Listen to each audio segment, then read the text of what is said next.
welcome back to Yoga with Sarah Ford. I'm Sarah Ford, and today in our beginner series we are going to be going over pyramid pose.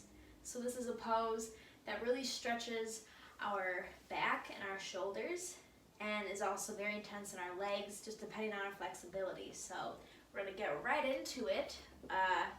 The way to get into this is starting off with a Warrior One foot placement. So if you haven't seen that video, check out Warrior One first just to get a more detailed breakdown of where our feet are going to go. So we have our feet in Warrior One, which means that front foot pointing towards the mat, and our back foot is at a 45-degree angle, so kind of pointed towards the mat corner at the top of our mat here, and then bending this front knee. This is Warrior One. And so to get the pyramid, we have our feet placement.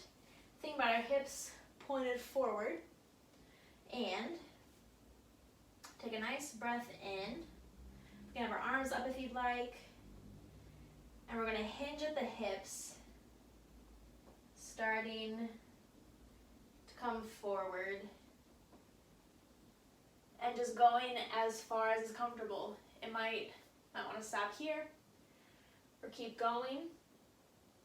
There are many variations to this pose, so it's finding what works for you. So some instructors will instruct to have a lengthened spine throughout all this, so keeping our spine kind of reaching forward towards the top of the mat the whole time, while others might encourage you to fold down and release the spine, allowing our head to come towards our shin. So you can play with those two and see what feels good. Releasing the spine allows for a deeper hamstring stretch. When you're maintaining the spine, it's more of a back stretch and back engagement. And so you can place your hands, you can have them out depending on where you are. You can place them on your thigh or on your shin, just avoiding the joints. If you'd like to reach the ground, you can place your fingers there or put in some blocks underneath your hands for support.